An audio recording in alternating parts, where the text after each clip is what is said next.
Bom dia.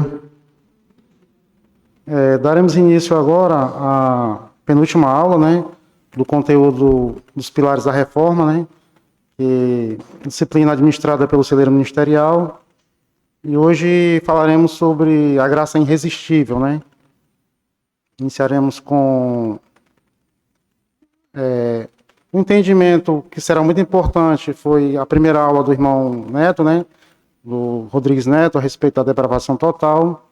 E é de fundamental importância que compreendamos a depravação total para chegarmos também ao entendimento das doutrinas da graça com relação à graça irresistível.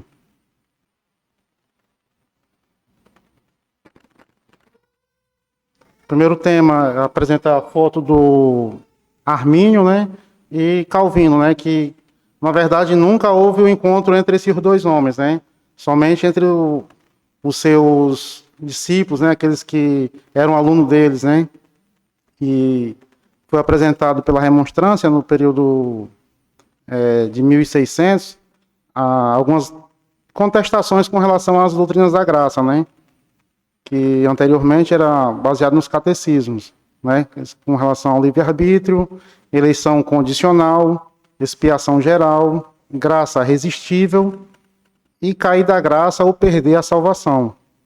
Foram temas apresentados pelos remonstrantes, né?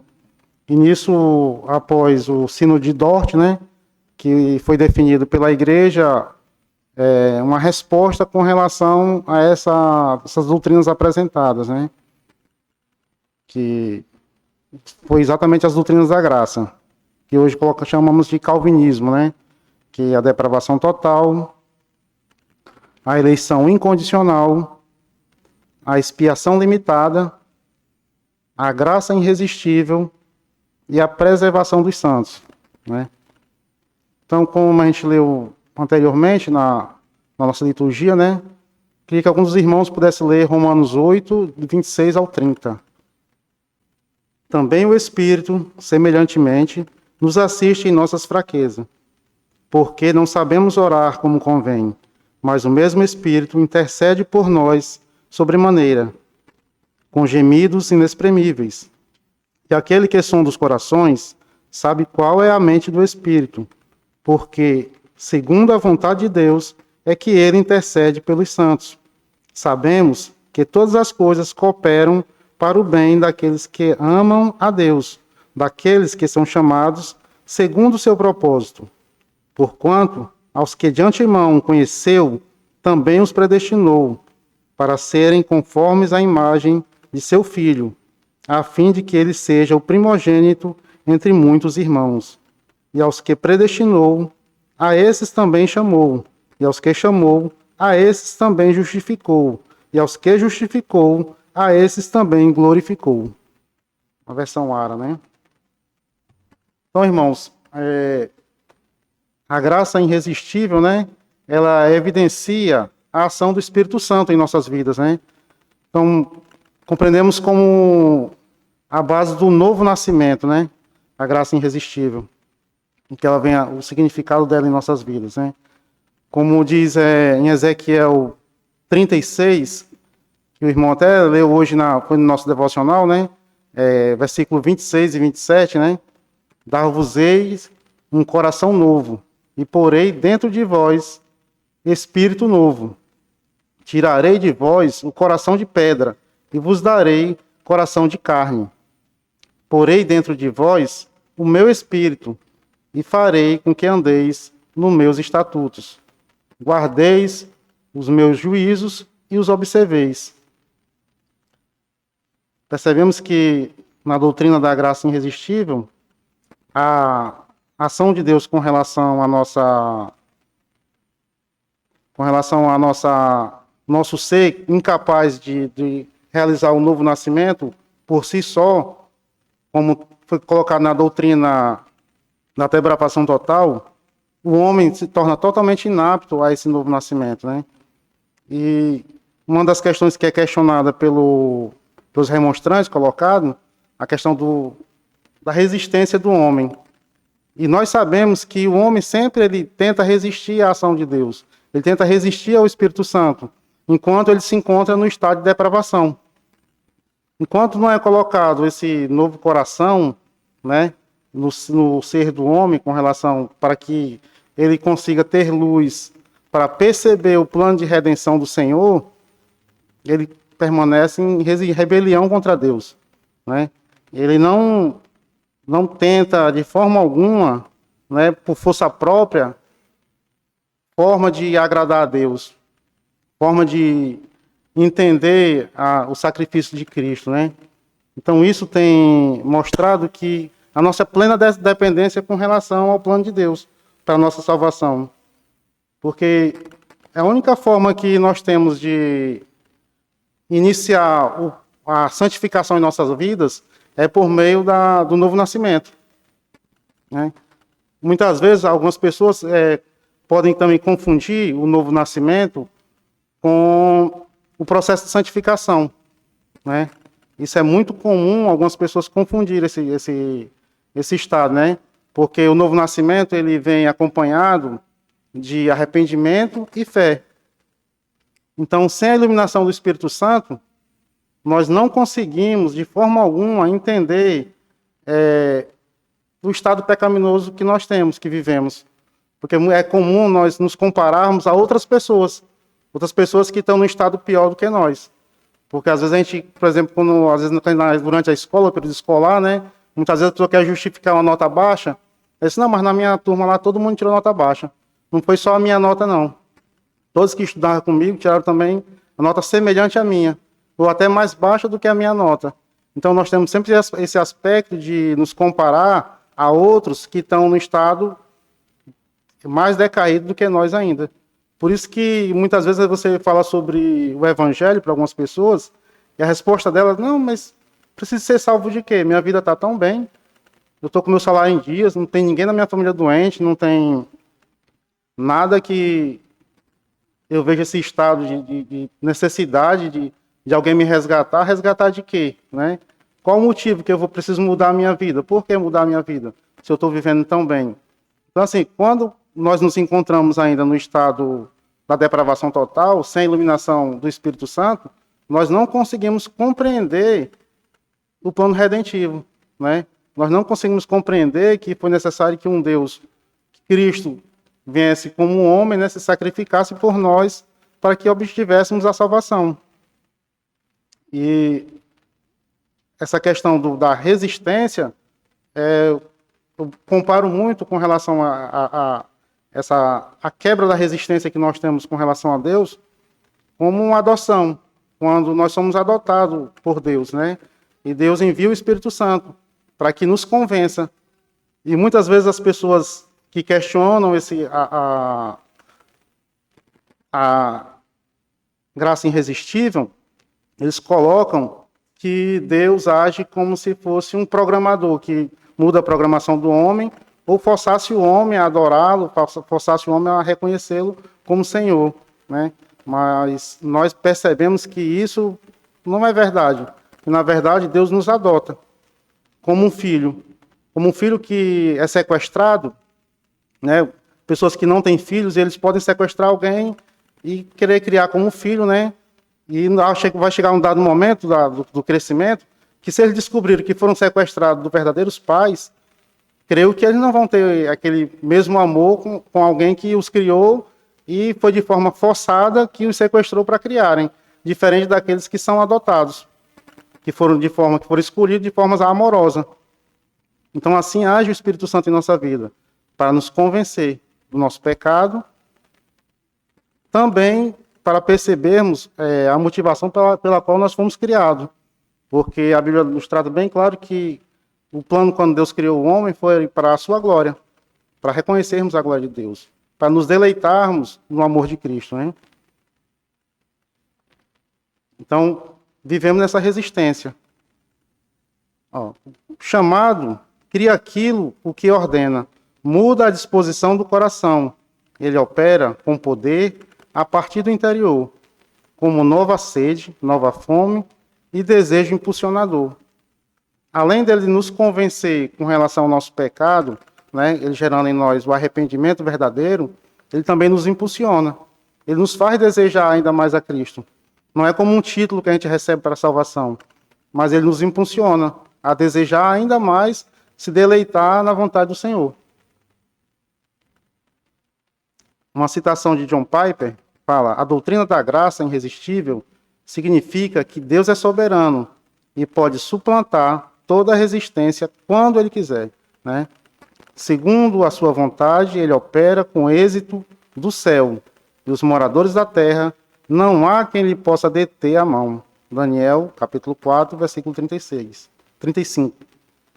No céu está o nosso Deus, e tudo faz como lhe agrada. Salmo 115, versículo 3.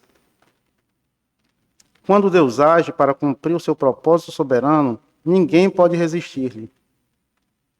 Bem sei que tudo podes, e nenhum dos teus planos pode ser frustrado. Jó, capítulo 42, versículo 2. Então, nós vemos a partir desses versículos que a vontade do Senhor é soberana, né? Mas não é uma vontade que força o homem a desejá-lo, ou que impõe ao homem a desejá-lo, mas convence por meio do Espírito Santo, que é uma ação de amor, e não uma ação de submeter porque ele é soberano. Não. Ele convence o homem do seu amor. Então podemos perceber que a vontade de Deus é soberana e a do homem não. E como a própria Bíblia nos informa, né, que enganoso é o coração, né? Como nós lemos também agora em Romanos 8, de 26 ao 30, né? Ele fala que tudo coopera para o bem daqueles que amam a Deus. Mas quando lemos essa passagem como homem natural, nós sempre colocamos em ênfase, muitas vezes, o bem.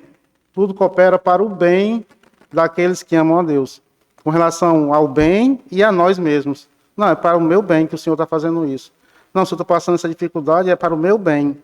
Então, colocamos sempre o nosso eu, o nosso bem em primeiro lugar. Quando, na verdade, se trata de tudo. A ênfase principal é o tudo. Porque tudo está à destra do Senhor. Tudo é para que os planos do Senhor sejam cumpridos, os propósitos dele sejam cumpridos. O seu amor seja revelado. E nós não somos o foco principal naquele momento daquela passagem. Mas quantas vezes pessoas que não conhecem o plano redentivo, muitas vezes, ou até mesmo, como eu digo, o homem natural, né, agindo, as pessoas no momento de dor, dificuldade, colocam essa passagem bíblica. Não, tudo coopera para o bem daqueles que amam a Deus. Como se a ação de Deus fosse voltada para a nossa satisfação, para os nossos interesses ou para o nosso bem, né? Mas quando, na verdade, aquele versículo trata bem mais a ênfase com relação ao tudo, que tudo está à destra do Senhor. Tudo é para os planos dele, para a revelação dele, né? Para o resgate dos filhos dele, né? Aqueles que foram eleitos por eles.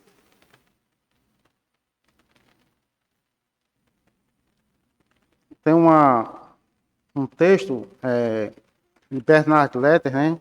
O chamado soberano dos eleitos à união com Cristo é emitido pelo Espírito Santo, que outorga o dom da fé salvífica, por meio do seu chamado irresistível. Deus aplica os benefícios da obra salvífica de Cristo aos que preordenara para a vida eterna. Esse autor é muito conhecido pelas pessoas como São Bernardo, né?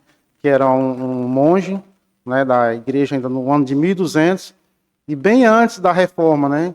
Ele já tratava desse assunto já, com relação à graça irresistível, né? Que é o chamado soberano aos eleitos. Então, muitas vezes também as pessoas confundem o chamado ao evangelho, o chamado que é a graça comum, com a graça irresistível.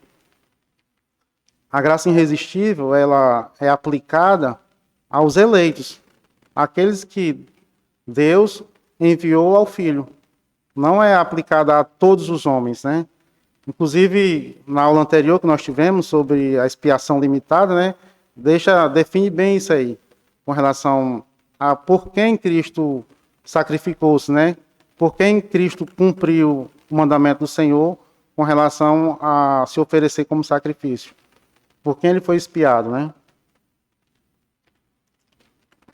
O novo nascimento, essa grande mudança espiritual, de onde vem e como começa. Muitas vezes nós nos colocamos, né, tentando compreender esse momento na vida de outras pessoas, né? Quando na verdade o chamado do Espírito Santo para o novo nascimento é uma ação interna que age dentro do coração da pessoa. O Espírito Santo age de forma interna no coração do homem para fazer ele trazer da condição para que ele se efetive como um filho de Deus. Quando o Espírito Santo faz, ele é certo a ação de Deus. Não tem como o homem resistir, por mais que seja natural do homem comum, de nós como indivíduos caídos, né, que trazemos toda a herança de Adão em nossas vidas, né? Isso é natural a gente resistir a Deus. É natural nós não querermos ter uma comunhão com Cristo. Isso é natural. Aquele que diz assim, não, porque eu busquei ao Senhor e Ele me respondeu. É comum no nosso dia a dia, nós temos muito ditado popular que trazem isso para o nosso coração e para a nossa mente. Como quem cedo madruga, Deus ajuda. Como se algo dependesse do primeiro passo, né? A primeira atitude sendo nossa, né? Então isso vai nos moldando nesse aspecto aí de acreditarmos que podemos fazer algo para que Deus venha nos amar e possamos lutar de alguma forma para conquistar o amor de Deus. Mas, na verdade, é o Espírito Santo que implanta um princípio dentro de nós, nos capacita pela primeira vez na vida a discernir e compreender algo dessa gloriosa e maravilhosa verdade que é o plano de redenção. Ele opera na nossa vida. Ele opera de forma que muda tanto o nosso querer como as nossas atitudes. E isso é apenas um gatilho para a nossa vida cristã, porque após esse novo nascimento, o que é que vem? A santificação, né? Então, isso não tira a responsabilidade do homem com relação à sua vida em comunhão. Algum homem pode entregar a si mesmo quando assim lhe agrada? Esse também é uma grande armadilha de Satanás na vida das pessoas. Muitas vezes as pessoas são evangelizadas, veem testemunhos, veem mudança de vida, veem o novo nascimento, e elas pensam, não, quando vou viver mais um pouquinho aqui, vou viver um pouco mais da minha vida, vou aproveitar mais. Quando chegar o tempo certo, eu vou aceitar a Cristo. Pensam que está nas suas mãos o poder de escolher a que tempo eles vão mudar, a que tempo eles vão agradar ao Senhor. Ou quando ele diz assim, não, eu vou ser salvo, mas agora eu estou jovem, estou com 22 anos ainda, estou com 15 anos, estou com 32 anos, então, quando eu estiver lá pelos 60 anos, 40 anos, tiver vivido a minha vida, aí sim, aí eu vou para a igreja, aí eu vou ter a vida do pessoal aí, né? Tentar fazer de acordo com a minha vontade. E sabemos que isso é impossível quando a gente compreende a ação do Espírito Santo com relação à graça irresistível. Que não cabe ao homem escolher quando ele vai ser convertido ou não. Algum homem pode mudar o seu próprio coração? Essa também é uma questão que muitas vezes nós nos deixamos levar, nos enganar pelo nosso próprio coração. Nós entendemos que é fruto do nosso coração a mudança, o querer e o realizar, né? A satisfação de Deus por meio de nós. Tanto que algumas pessoas usam algumas passagens, até bíblicas, com relação a isso, né? Diz que o Senhor bate a porta, aí cabe você abrir, né? A porta do seu coração. Então, como se nós tivéssemos esse domínio, né? Quando, na verdade, nós somos inaptos totalmente, porque nossa condição é uma condição de homem morto. Então, o morto não pode, de forma alguma, ter uma opção de fazer mudança, de realizar algo, se está morto. A nossa confissão de fé, Batista, de 1689, seu capítulo 10, no capítulo 3, parágrafo 10, diz: aquele a quem Deus predestinou para a vida, a ele apraz, em seu tempo determinado e aceitável, chamar eficazmente por sua palavra e espírito, do estado natural de pecado e morte, no qual eles estão, por natureza, para a graça e salvação por Jesus Cristo. Isso ele faz iluminando suas mentes de maneira espiritual e salvífica, para que entendam as coisas de Deus, tirando-lhes o coração de pedra e dando-lhes um coração de carne, renovando suas vontades e a sua onipotência, predispondo-os para o bem e atraindo-lhes irresistivelmente para Jesus Cristo. No entanto, eles vêm a Cristo muito livremente, sendo para isso feitos dispostos pela sua graça. Então, a nossa confissão de fé no capítulo 10, ela trata do chamado eficaz, né? Que é a graça irresistível. Ela opera naqueles que são chamados, aqueles que são os filhos de Deus. E também trata com relação aos meios que são utilizados, né? Que ela fala que por meio da palavra e o Espírito. Então, para que ocorra esse chamado eficaz, essa nova natureza do homem, Deus não utiliza somente da sua soberania de forma que é uma chave que gira e você vai nascer de novo, né? Ele trata por meio da palavra e por meio do Espírito Santo. Por isso que existe a importância tão grande da igreja, a importância da unidade da igreja, a comunhão dos santos, porque são os instrumentos de Deus para que haja essa adoção de filhos, né? Para que nós seguimos o padrão de Cristo, né? A obra de Deus em nos trazer a fé.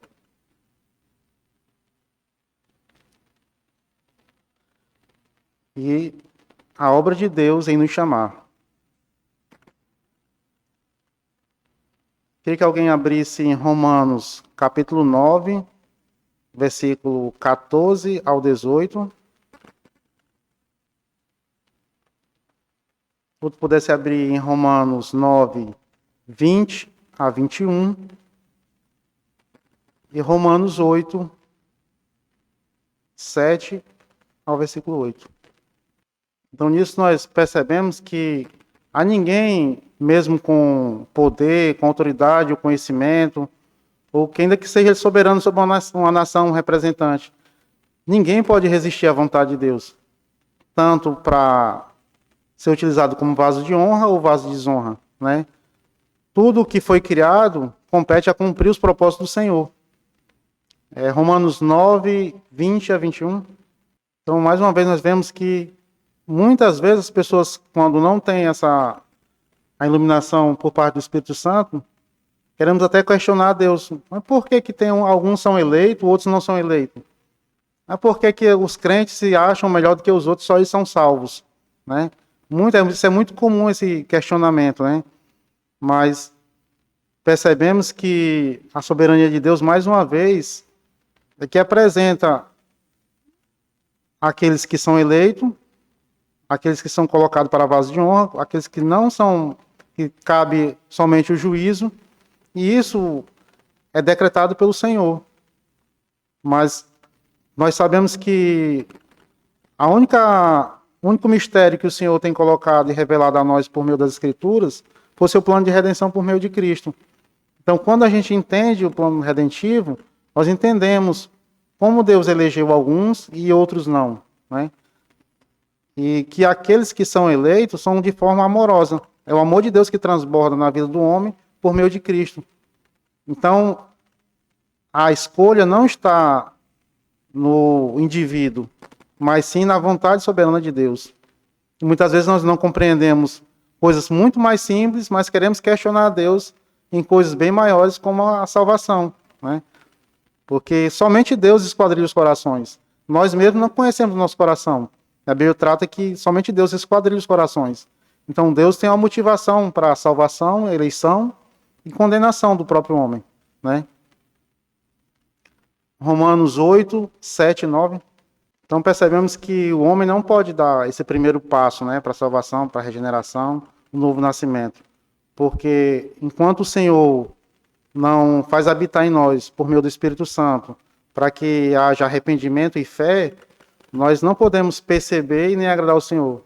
Nós não podemos buscar a Deus, né? Como o próprio Romanos trata também muito bem disso aí.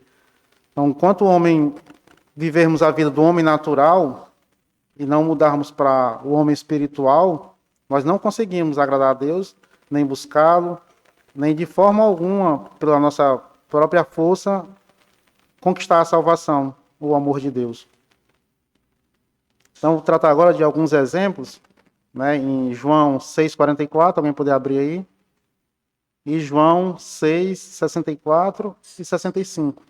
Então, vemos aqui que, para que sejamos atraídos pelo Espírito Santo, foi uma escolha inicial do próprio Deus. Então, essa seleção foi feita por Deus, com relação a termos a resistência, ser quebrada, para que sejamos adotados como filho. Partiu de Deus essa escolha, e não dos nossos esforços, né? Então, quando Deus atrai o homem, quando Cristo traz luz ao seu coração e quebra o orgulho, né, do nosso coração, que é endurecido, né, pelo próprio pecado de Adão, nós trazemos essa herança e nos dá uma disposição de buscar a Deus, quando o Espírito Santo nos induz a buscarmos a comunhão, sentirmos satisfeitos em estar em comunhão com os irmãos, em participar de um culto de oração, de participarmos de um EBD. Mesmo tantas pessoas estão buscando aí uma praia, buscando o seu próprio deleite, né? Nós entendemos que isso não partiu inicialmente de nós, mas partiu da escolha do Senhor. João, capítulo 6, versículos 64 e 65.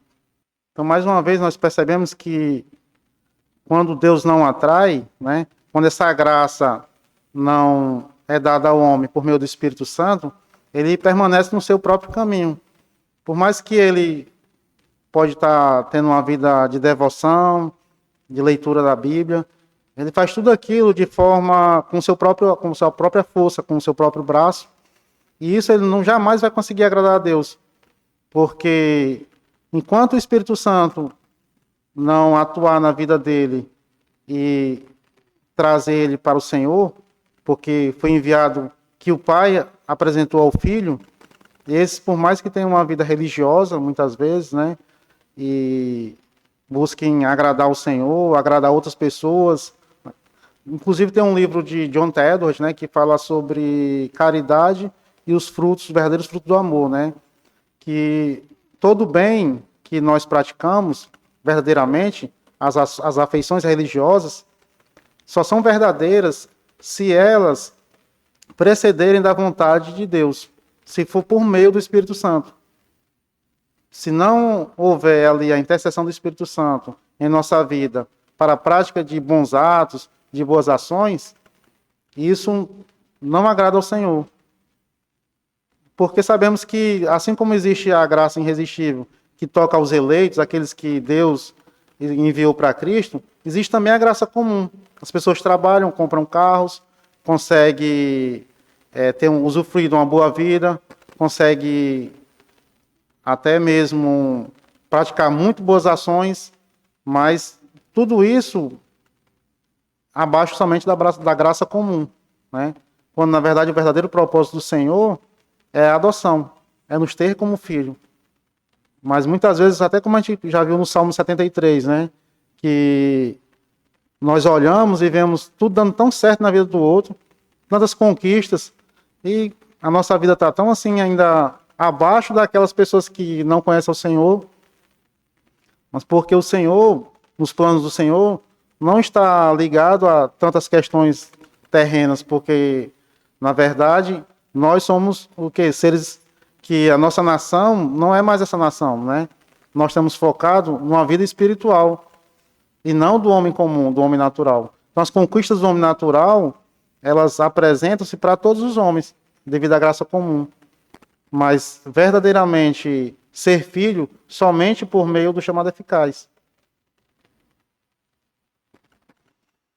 A quarta doutrina defendida pelos documentos da remonstrância tratou da sua conversão a Deus e o modo dela. Erros que a graça irresistível combate. Cânon de Dort, capítulo 4. Primeiro erro, né? Que foi compreendido durante o Sínodo de Dort.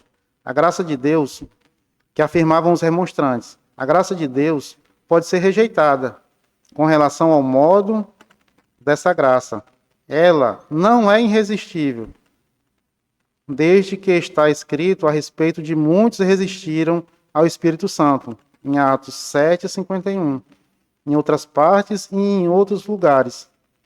Então, alguns documentos da remonstrâncias compreenderam que, naquele momento, quando Estevão fala que os próprios judeus rejeitaram ao Senhor, né, lá em Atos 51, alguém pode abrir aí, Atos 51? 7:51. Então, eles entendem que a graça irresistível deve operar em todas as pessoas que estavam ouvindo o Evangelho, como se tratar do Evangelho, falar sobre o plano redentivo do Senhor, sobre a vinda de Cristo, isso deveria atuar na vida de todos os homens. Mas, naquele momento em que Estevão falava, ele tratava ali sobre a dureza do coração do povo judeu, né? Que, se a gente for observar, isso também é tratado lá em Ezequiel, em Zacarias 7:12. Zacarias 7:12. Alguém pode abrir aí? No livro de Zacarias 7:12. Então, essa palavra que foi dada por Estevão naquele período, antes de sua morte, tratava dessa dura serviço que existia no coração do povo judeu, com relação a não ouvir os profetas, né? E quantas vezes, mesmo quando a gente evangeliza alguém, nós vemos isso natural do homem. Mesmo aquele que é tão religioso, tem pessoas que têm práticas religiosas muito assíduas, não perde nada que, não, está falando de Deus, e busca agradar o Senhor com a sua própria força, né? Mas o seu coração continua endurecido com relação à voz do profeta. Quando colocado diante, muitas vezes, uma exortação, muitas vezes cobrar de si essa afinidade maior com a santificação, que você se apegue mais ao processo de santificação, que você demonstre mais essa vida cristã, muitas vezes você percebe essa dureza do coração. Por quê? Porque muitas vezes não foi ainda tocado pelo Espírito Santo, né? Permanece a resistência natural do homem com relação à vontade de Deus, às coisas de Deus. Então, é colocado que, como se o homem pode resistir. Não, o homem já é natural do homem resistir a Deus, né? Do homem lutar contra Deus, isso já é natural. Agora, quando o Espírito Santo toca naqueles que foram eleitos, aquele que o Pai enviou ao Filho, então, não, por mais que haja resistência do homem, mas ele é convencido de forma amorosa com relação ao amor de Deus. E a arrependimento e fé. Segundo erro, a fé é o começo da conversão. Não é um dom de Deus, mas apenas um ato do homem, somente com respeito ao poder para alcançar a fé. Pode-se dizer que é um dom. Então, outro erro que foi identificado com relação à graça irresistível é que o entendimento da remonstrância é que a fé é o primeiro ato da conversão do homem, do novo nascimento. O novo nascimento se inicia a partir da fé. É que eles falam que Deus previa a fé naquela pessoa para que só assim Deus operasse por meio do Espírito Santo. Quando, na verdade, a primeira ação do Espírito Santo é o convencimento para que haja o arrependimento, né? E o arrependimento vem junto, a fé também vem junto com o arrependimento. Mas não é preciso Deus ver nada no homem para que ele o convença, né? Esse é um ato de soberania do Senhor. Erro 3. Esta graça pela qual somos convertidos a Deus é apenas um apelo gentil, né? Eles colocam que a graça irresistível é praticamente semelhante à graça comum, né? O homem pode, a qualquer momento, resistir ou não resistir. Decidir, hoje eu vou entregar meu coração, hoje eu vou me voltar ao Senhor, hoje eu não vou me voltar ao Senhor, né? Que o homem consegue resistir. Como se fosse uma luta entre Deus e o homem, né? Não fosse o sequestro e não a adoção, né? Como eu falei antes. Erro 4. A graça e livre vontade são as causas parciais, onde a graça não precede a vontade do homem. Não ocorre enquanto a própria vontade do homem não se move e decide se converter. Não coloque que tem que haver, eles colocam como se tivesse que haver um acordo comum entre Deus e o homem, né, a participação, a cooperação do homem para a sua própria salvação, para o novo nascimento, né? Quando a gente lê passagens como Nicodemos perguntando a Cristo, e Nicodemos era um doutor da lei daquele período, depois, como é que o homem pode nascer de novo, né? Nós entendemos que não existia luz, e que essa luz é só por meio do Espírito Santo que nós conseguimos entender. Então, enquanto o Espírito Santo não age em nossa vida, a gente não consegue realmente entender. Assim, a graça irresistível muda a inclinação da nossa vontade, onde o Espírito Santo opera internamente e infalivelmente de forma bem-sucedida, para que ele deseje crer em Cristo. O que a doutrina da graça irresistível combate? O primeiro ponto é que achar que precisamos fazer algo para nos tornar merecedores da graça e do amor de Deus. Alguém pode abrir em Filipenses capítulo 2, versículo 13. Então, muitas vezes a gente vê muitos irmãos em outras igrejas, em outras denominações, assim, sofrendo muito com relação a essa tentativa de conquistar o amor de Deus, né?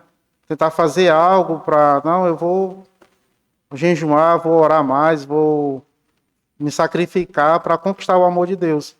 Quando, na verdade, o sentido da eleição precede do Senhor, a vontade do Senhor, Ele que realiza a operação do novo nascimento. E muitas vezes a gente acredita assim, tome a decisão. E a pessoa toma aquela decisão momentânea ali na igreja, levanta a mão, e quando chega em casa, não percebe nada diferente, né? Que foi um ato de emoção ali, durante um culto. E isso transforma a pessoa numa verdadeira escravidão com relação a lutar consigo mesmo para tentar agradar o Senhor, pela incompreensão de que vem do Senhor esse critério da eleição. Outro ponto também, que já outras pessoas que compreendem e acreditam na graça irresistível, é a graça transformada em libertinagem. Entender que se o Senhor me escolheu, fez o chamado eficaz, como se Ele tivesse me dado um título. Eu tenho um título, agora eu tenho um terreno no céu, então eu posso viver a minha vida do meu jeito agora, fazer a minha vontade. Não tenho mais nenhum compromisso, agora eu posso fazer o que eu desejo. Uma vez salvo, sempre salvo. Então, vou viver a minha vida de acordo com o que me interessa, né? Vou agora viver a vida, porque Deus já me escolheu.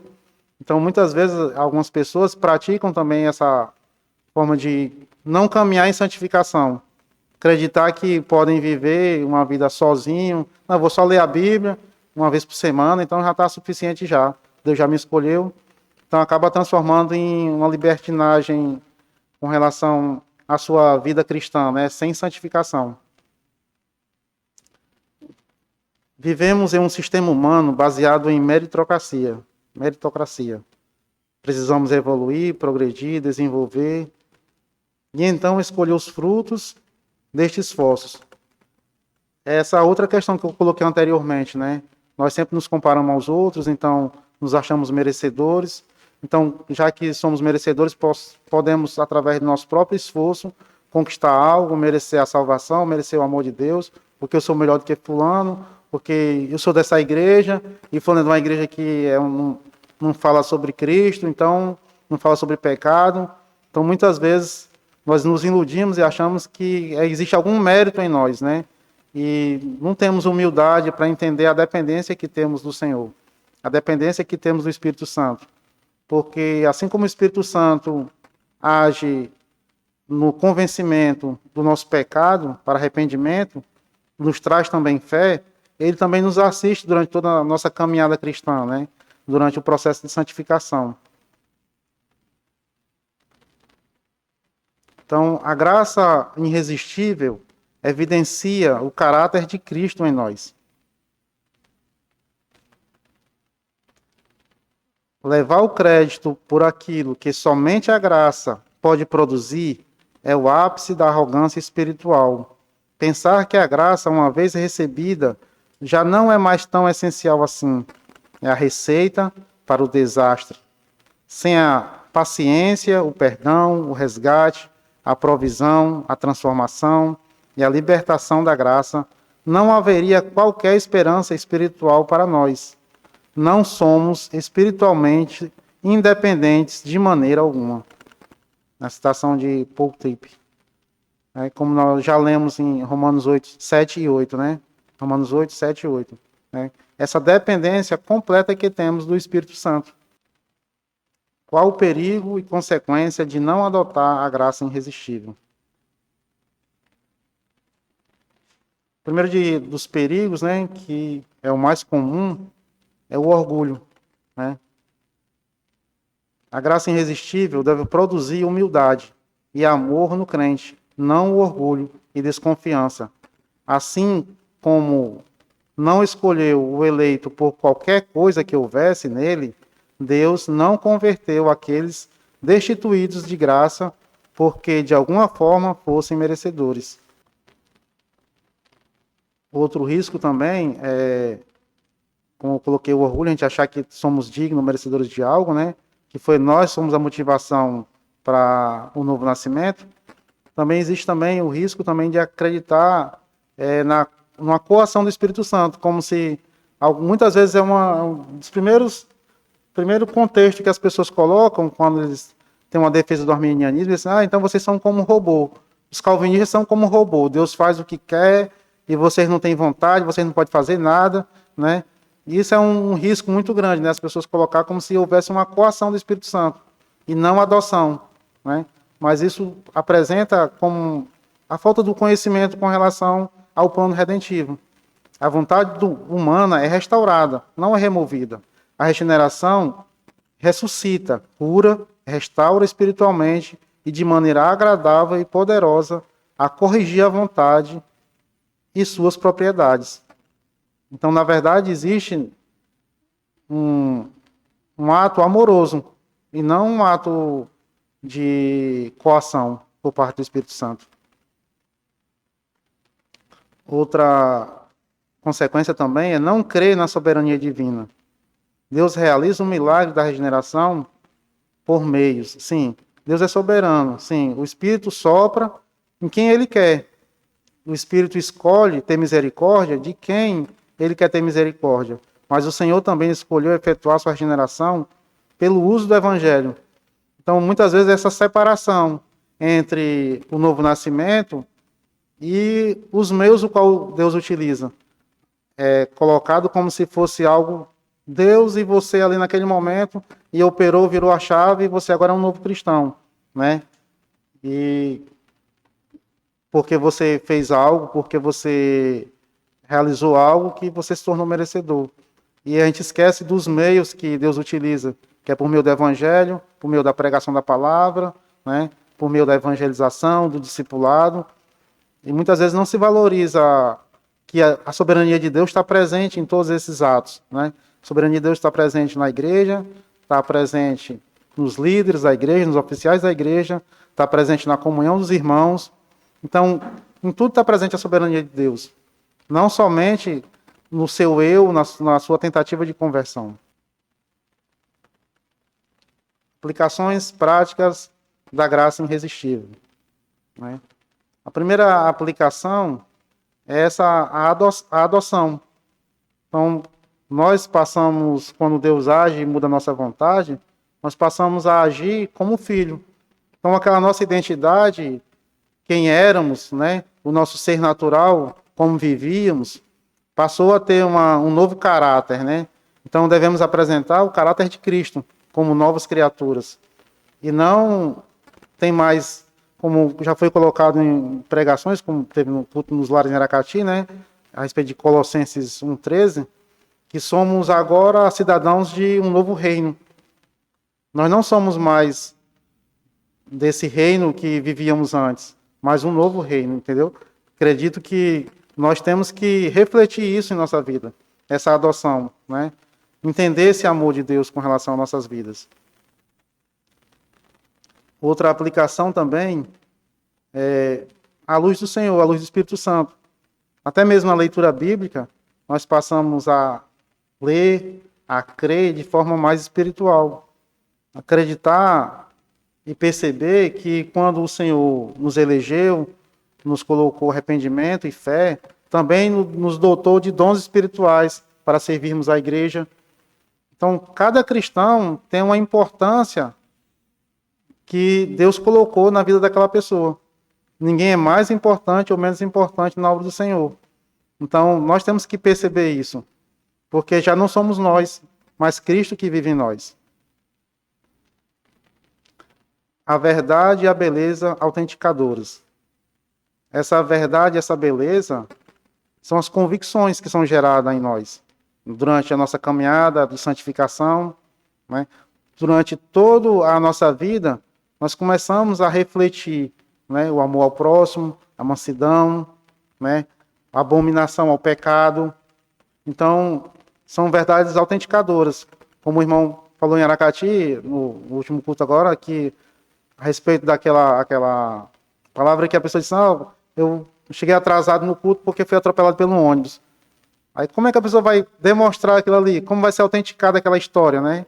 Se ele não representa aquelas marcas, não apresenta aquilo que o tocou, né? Assim também a verdade e a beleza autenticadora com relação ao novo nascimento, a graça irresistível ter tocado em nossas vidas. Então temos que apresentar esses reflexos. A nova criatura. A nova criatura é o abandono total da nossa vida pregressa, o nosso passado, de forma que começamos a refletir a Cristo, uma nova identidade. E evangelização e discipulado também é uma das aplicações práticas com relação à graça irresistível, porque se nós somos adotados por Cristo e passa a habitar em nosso coração o amor de Deus, então a nossa boca, as nossas atitudes têm que refletir esse amor para com o próximo, né? Nós temos que olhar para as pessoas que não se encontram no estado de novo nascimento como pessoas que, assim como um dia também, nós não estávamos também iluminados ainda pelo Espírito Santo e temos a necessidade de que alguém falasse do Evangelho para nós. Então, isso tem que nos impulsionar a falar da palavra de Deus, a testemunhar de Cristo e amar as almas perdidas para trazê-las para Cristo. Então, isso tem que nos fortalecer, tirar muitas vezes a vergonha que temos de evangelizar, ou nós temos às vezes um tempo com a pessoa e a oportunidade que Deus nos dá para falar do Evangelho, e muitas vezes nós retemos com nós mesmos. E como é um dos princípios basilares do calvinismo, a mordomia. Então, tudo que Deus coloca sobre nossas mãos, tanto no lado financeiro, quanto tempo, quanto conhecimento, nós temos que ser bons mordomos para administrar bem aquilo que Deus nos deu, de forma a glorificar o nome dele.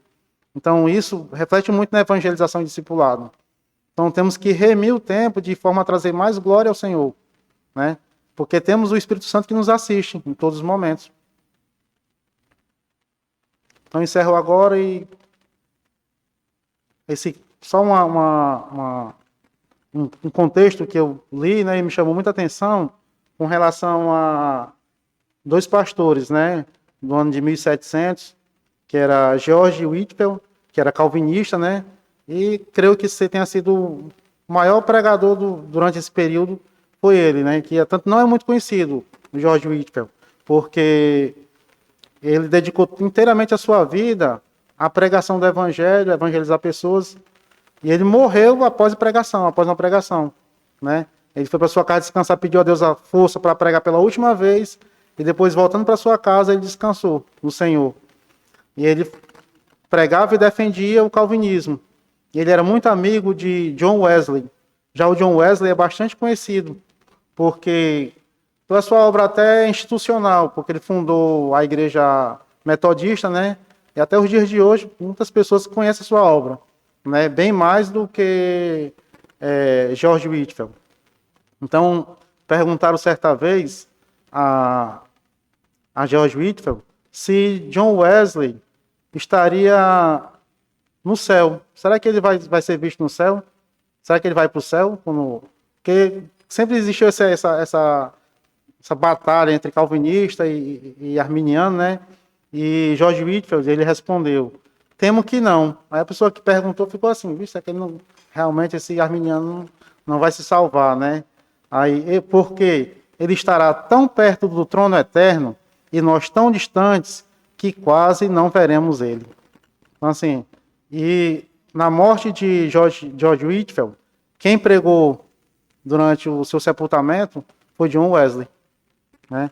Então a gente vê que mesmo tendo convicções diferentes, mas existia um amor, um respeito, né? E uma piedade entre eles, né?